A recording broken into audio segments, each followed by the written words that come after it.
सभापती महोदय, जी आजची भाषा आहे, जी उद्याची भाषा जगाने ठरवलेली आहे, या विषयावर मला या ठिकाणी जरूर उल्लेख करायचा आहे।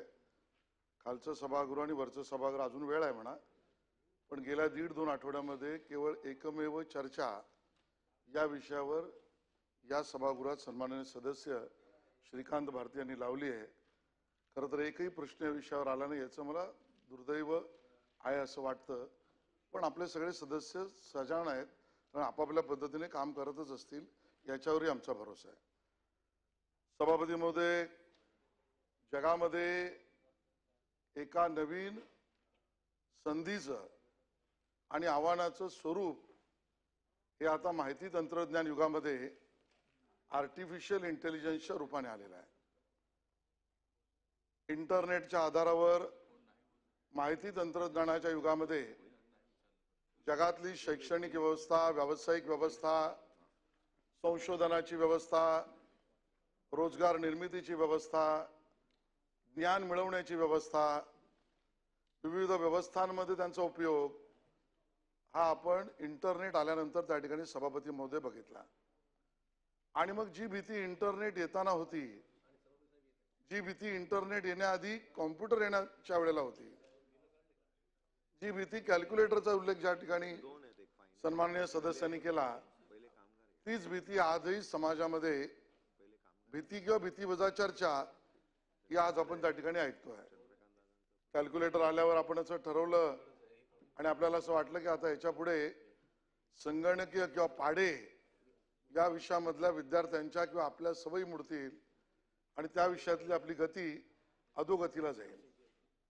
ज्या वेळेला इंटरनेट आलं त्यावेळेला जगाची माहिती मिळवण्याची आता व्यवस्था संशोधनाची ज्ञान आधारित असेल का ज्ञान माहिती तंत्रज्ञानाच्या आधारात सर्वदूर सर्वव्यापी सर्व त्या ठिकाणी व्यक्तीने मांडणारं या पद्धतीने येईल, याच्याबद्दलची शंका निर्माण झाली।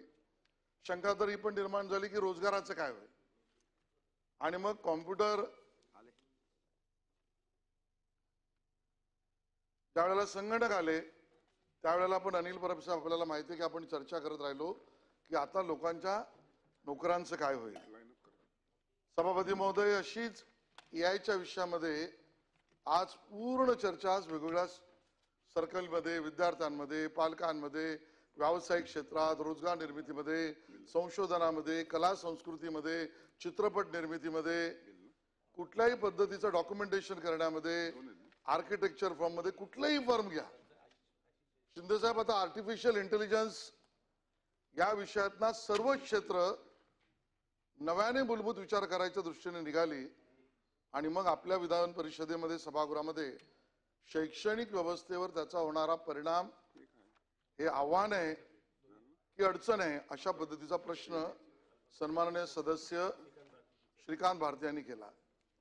एका वाक्यातच उत्तर द्यायचं झालं तर या एआयचा शिक्षणातला उपयोग याला आपण टाळू शकत नाही, याच्या वाचून गती नाही, याचा विचार केला नाही तर अधोगतीच आहे। पण म्हणून महाराष्ट्र शासनाने जे ठरवलंय, ज्या दिशेने आपण विचार करतोय, तो एआयचा शिक्षणातला उपयोग हा आताच्या शैक्षणिक व्यवस्थेला पर्याय म्हणून नाही तर आताच्या शैक्षणिक व्यवस्थेला पूरक म्हणून विचार करतो। आणि त्यामुळे पूरक ही आपली भूमिका, पर्याय ही आपली भूमिका नाही। आणि म्हणून एका अर्थाने सप्लिमेंट करणं, मदत करणं, बरोबरीने उभं राहणं या पद्धतीने विचार करावा। पण आताच्या असलेल्या आपल्या भारतीय मूल्य आधारित शिक्षण व्यवस्थेला पर्याय उभा करावा अशी आपली काही त्यातली भूमिका नाही, किंबहुना केंद्र सरकारची अशी भूमिका नाही। अध्यक्ष महोदय, एआयच्या आणि कृत्रिम बुद्धिमत्तेच्या क्षेत्रात जागतिक नेतृत्व भारताने करावं या संदर्भामध्ये सगळ्यात पहिला 2016ला याचा उल्लेख सन्माननीय पंतप्रधान नरेंद्र मोदीजींनी त्या ठिकाणी वैश्विक मंचावर केला। आणि अध्यक्ष महोदय, त्याही वेळेला भारतामध्ये अन्य राष्ट्रातील लोकांना वाटलं की अरे याचा उल्लेख भारताचा पंतप्रधान येऊन करतोय, नेमकं यामध्ये जी बाकी देश पुढे गेले आहेत त्याबरोबर भारत चालेल का, चालू शकतो का, चालल्याचा फायदा आहे का, याबद्दलची वेगवेगळी मतं मांडली. अध्यक्ष महोदय, मला या ठिकाणी मुद्दामून सांगायचं आहे, 2024ला म्हणजे जवळजवळ 7 वर्षांच्या संपूर्ण अभ्यासानंतर नीती आयोग असेल, केंद्रातले विविध विभाग असतील, शैक्षणिक तज्ज्ञ असतील, विविध भागात काम करणारे एक्सपर्ट्स असतील, या सगळ्यांचा विचार विनिमय करून भारत सरकारचं AI धोरण आपण त्या ठिकाणी लॉन्च केलं. AI मिशन या नावाने 7 मार्च 2024ला. सभापती महोदय, ज्या वेळेला 7 वेगवेगळ्या मॉड्यूल्सवर 7 स्तंभावर उभं असलेलं हे AI मिशनचं धोरण केंद्र सरकारने घोषित केलं, त्यानंतर तत्कालीन म्हणजे आताच्या महाराष्ट्राच्या सरकारने आम्ही सगळ्यांनी बसून माननीय मुख्यमंत्र्यांबरोबर चर्चा करून सभापती महोदय AIच्या संदर्भामध्ये महाराष्ट्र सरकारचं नेमकं धोरण काय असलं पाहिजे यासाठी AI पॉलिसी राज्याची बनवण्यासाठी एक टास्क फोर्स आपण निर्माण केला. सभापती महोदय, 3 महिन्याचा काळ त्या ठिकाणी त्या टास्क फोर्सला आपण दिलाय आणि या 3 महिन्याच्या काळामध्ये आपली कल्पना जी अध्यक्ष सभापती महोदय आहे ती 17 जानेवारी 2025ला शासन निर्णय काढून आपण त्या ठिकाणी मार्केटमधले एक्सपर्ट्स, विविध कंपन्यांचे एक्सपर्ट्स, माजी कुलगुरू, यात काम करणारे NGO, यामध्ये अभ्यास करणारे काही PhDची स्टुडंट्स, अशा सगळ्यांचा एक सर्वव्यापी टास्क फोर्स करून 3 महिन्याचा काळ त्याला दिला आहे आणि त्याचं प्रमुख उद्दिष्ट जे आहे ते कौशल्य विकास, क्षमता निर्माण, AI संगणकीय क्षमता, डेटा सेट्स, डेटा संरक्षण सुरक्षा उपाय, AI आधारित संशोधन आणि शैक्षणिक उपक्रमांना चालना देणं.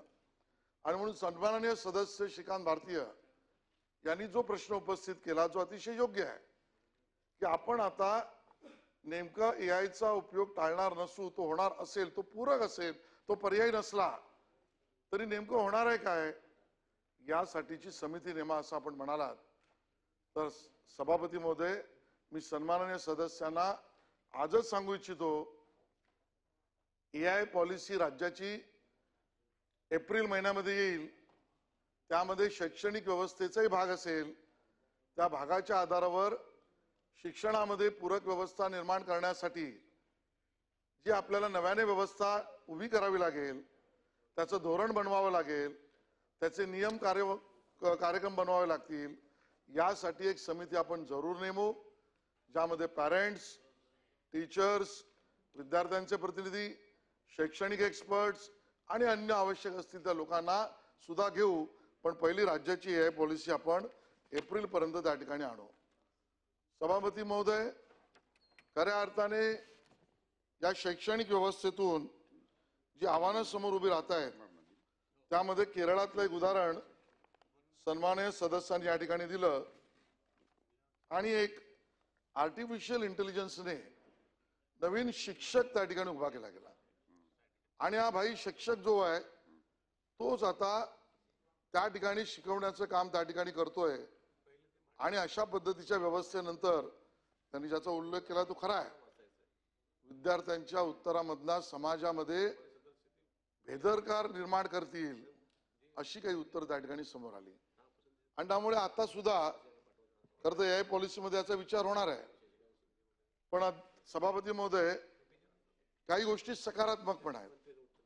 आपल्याला लक्षात येतं असं की पर्सनलाइज लर्निंग विद्यार्थ्यांच्या वेगानुसार आणि गरजानुसार, प्रत्येक विद्यार्थ्याची क्षमता वेगळी आहे, त्याची गरज वेगळी आहे, त्याच्या उणिवा वेगळ्या आहेत, त्या आधारावर कस्टमाइज ज्याला आपण म्हणू असं पर्सनलाइज्ड शिक्षण आणि लर्निंगची व्यवस्था AI निर्माण करू शकतो, हे त्याचं सकारात्मक पाऊल जरूर आहे.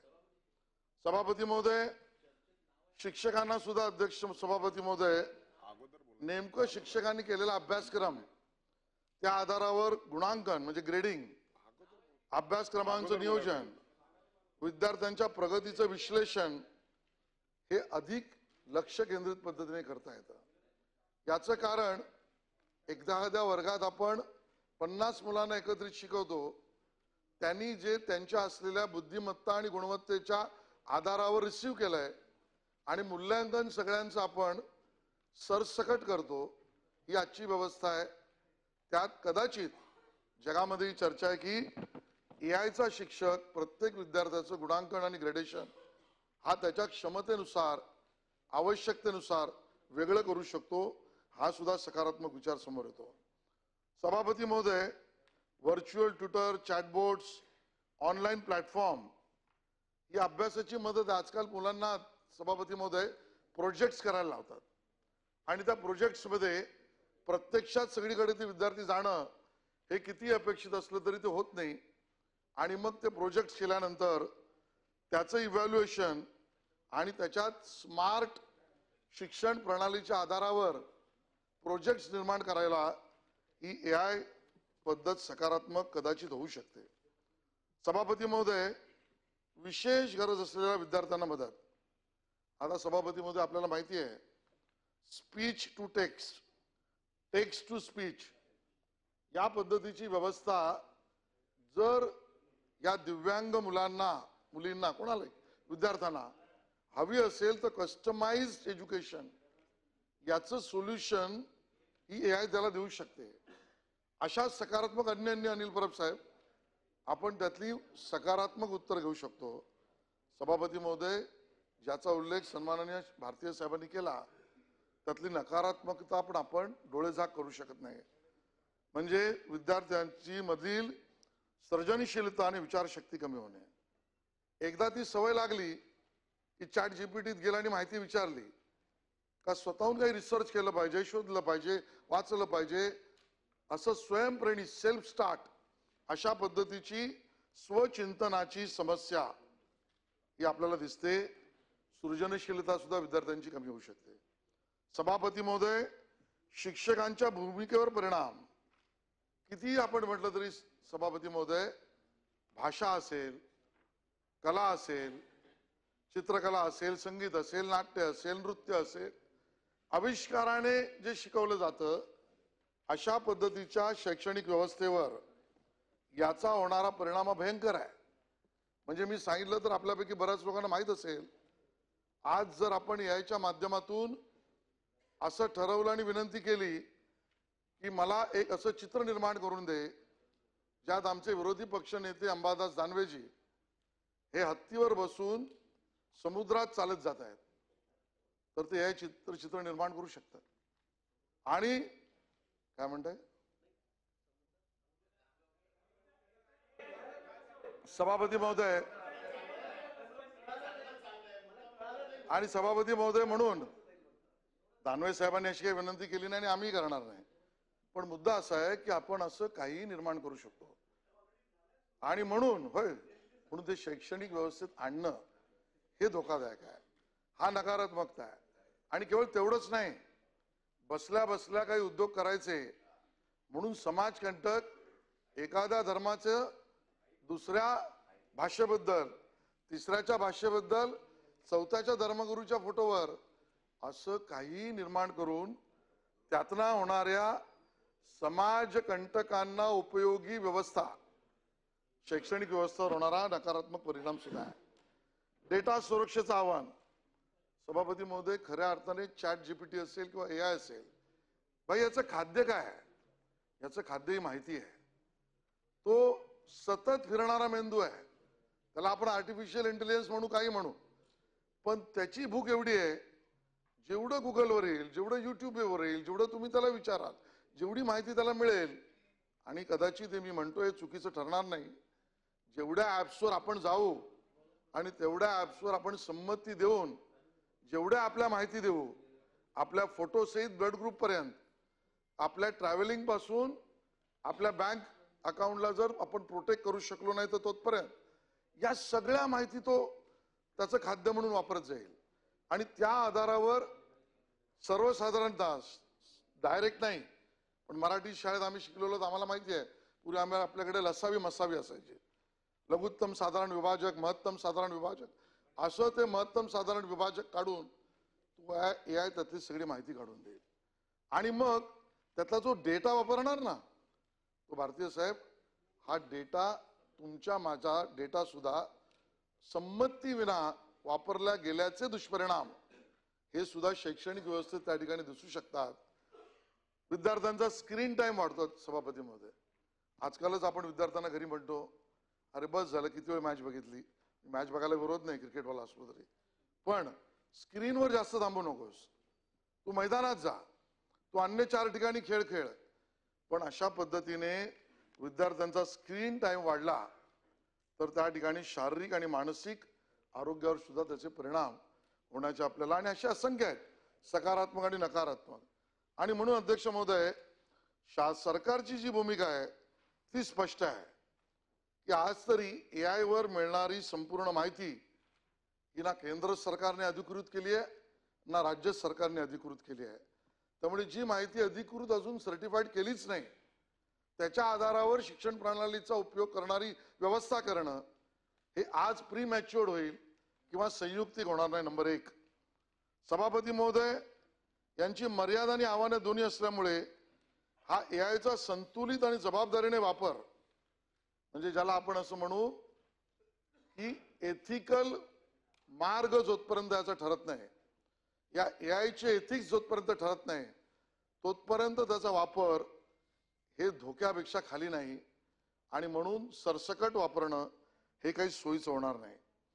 AIच्या माध्यमातून भाषा, शिक्षण, गणित, विज्ञान, समाजशास्त्र, कला याबाबत AI शिक्षणाला मदत होऊ शकत नाही किंवा शिक्षणाचा पर्याय होऊ शकत नाही. बरोबरीने आजही सभापती महोदय AIच्या शिक्षणाबाबतीतलं आवश्यक पुरेसं मनुष्यबळ आपल्याकडे नाही. आमच्या डिपार्टमेंटने ठरवलंय, आमच्या विभागाने योजलं सुद्धा आहे की आपण सायबर सिक्युरिटी वॉरियर्स पुढच्या 4 वर्षामध्ये 50,000 लोकांना महाराष्ट्रातलं करायचं आहे. मग ते शिक्षक असतील, महिला असतील, सरपंच असतील, शेतकरी असतील, युवक असतील, पोस्ट ग्रॅज्युएट असतील, व्यावसायिक असतील.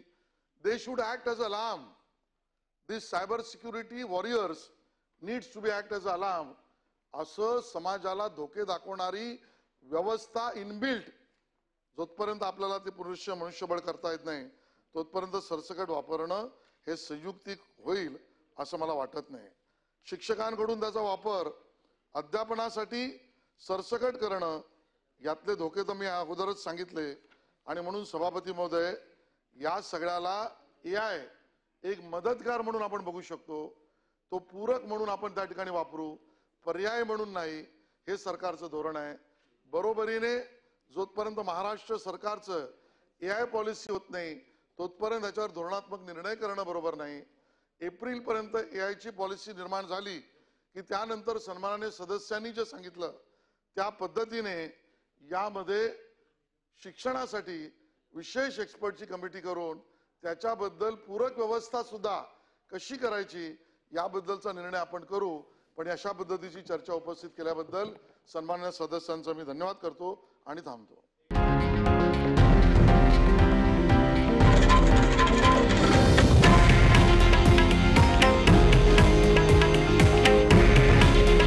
हे आहे देशातील नंबर 1 न्यूज नेटवर्क आणि आपण पाहत आहात TV9 मराठी. काळजी तुमची, हित महाराष्ट्राचं.